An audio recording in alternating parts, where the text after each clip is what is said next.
दोनों देशों के डेलीगेट्स, मीडिया के साथियों, नमस्कार। सबसे पहले तो मैं प्रधानमंत्री अल्बेनीज़ी का भारत में उनके पहले स्टेट विजिट पर हार्दिक स्वागत करता हूं।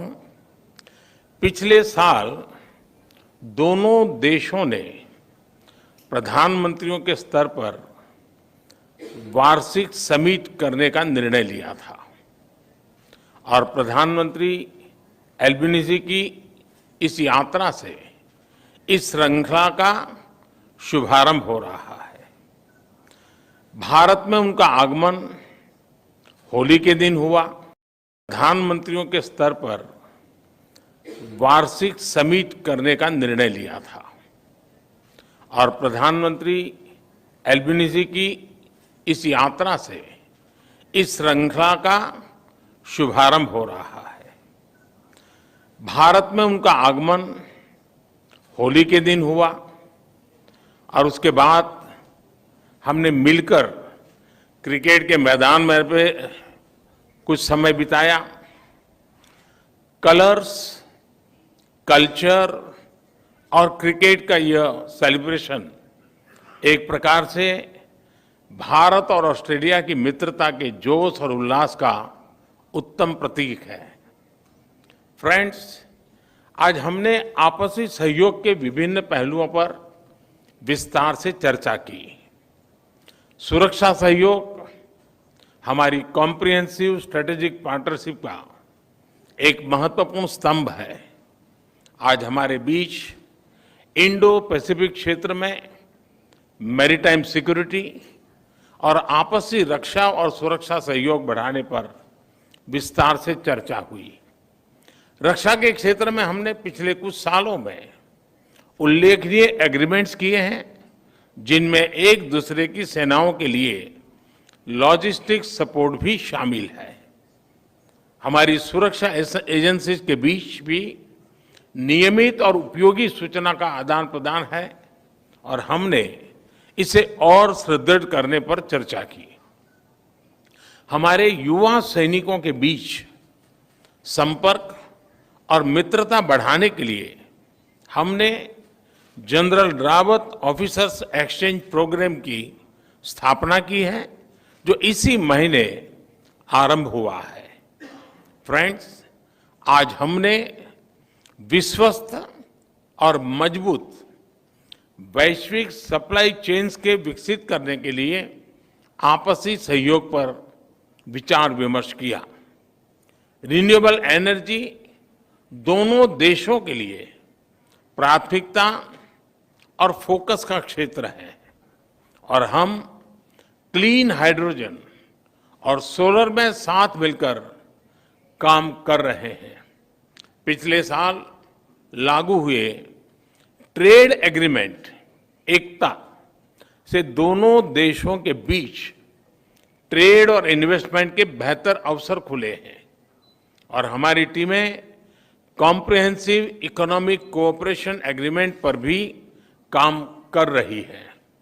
फ्रेंड्स, पीपल टू पीपल संबंध भारत ऑस्ट्रेलिया मित्रता का एक प्रमुख आधार है।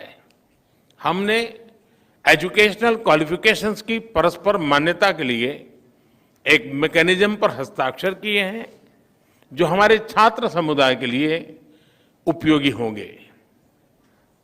हम मोबिलिटी एग्रीमेंट पर भी आगे बढ़ रहे हैं। यह छात्रों, कामगारों और प्रोफेशनल्स के लिए लाभदायक होगा।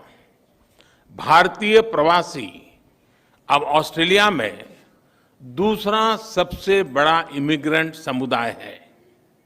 यह इंडियन कम्युनिटी ऑस्ट्रेलिया के समाज और अर्थव्यवस्था में उल्लेखनीय योगदान दे रहा है।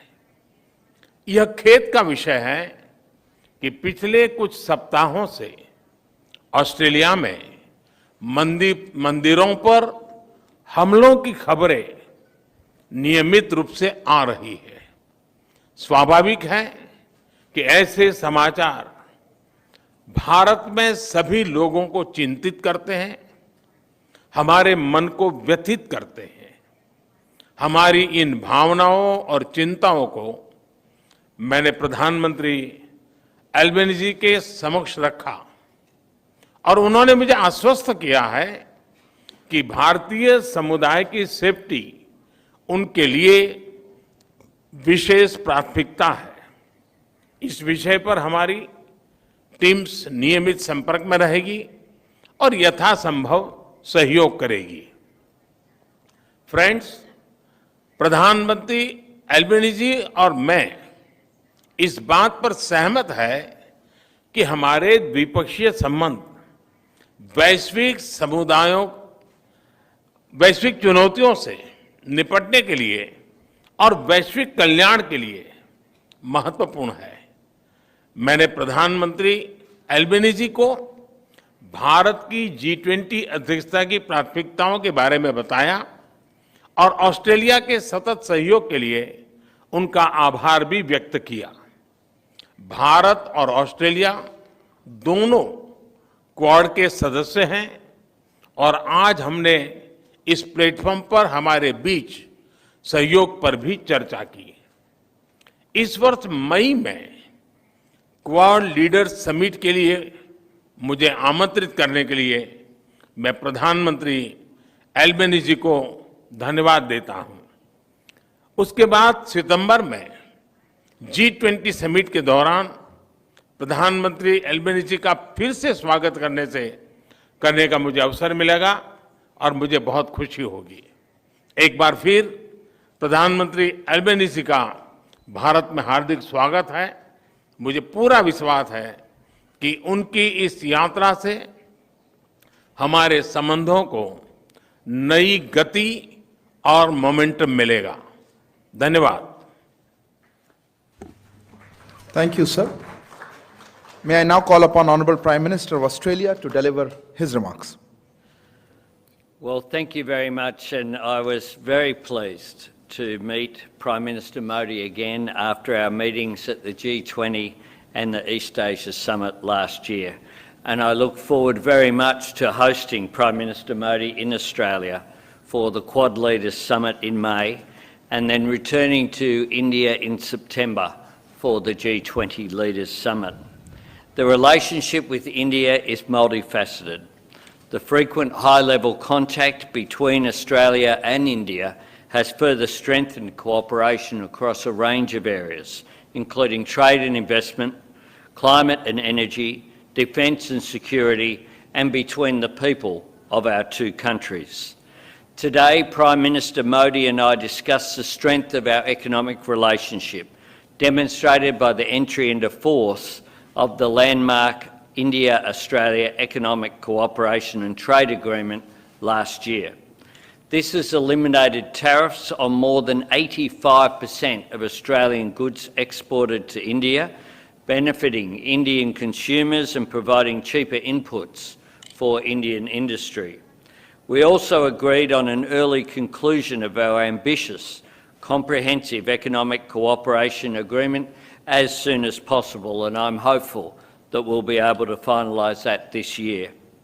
This transformational deal will realise the full potential of the bilateral economic relationship, creating new employment opportunities and raising living standards for the people of both Australia and India.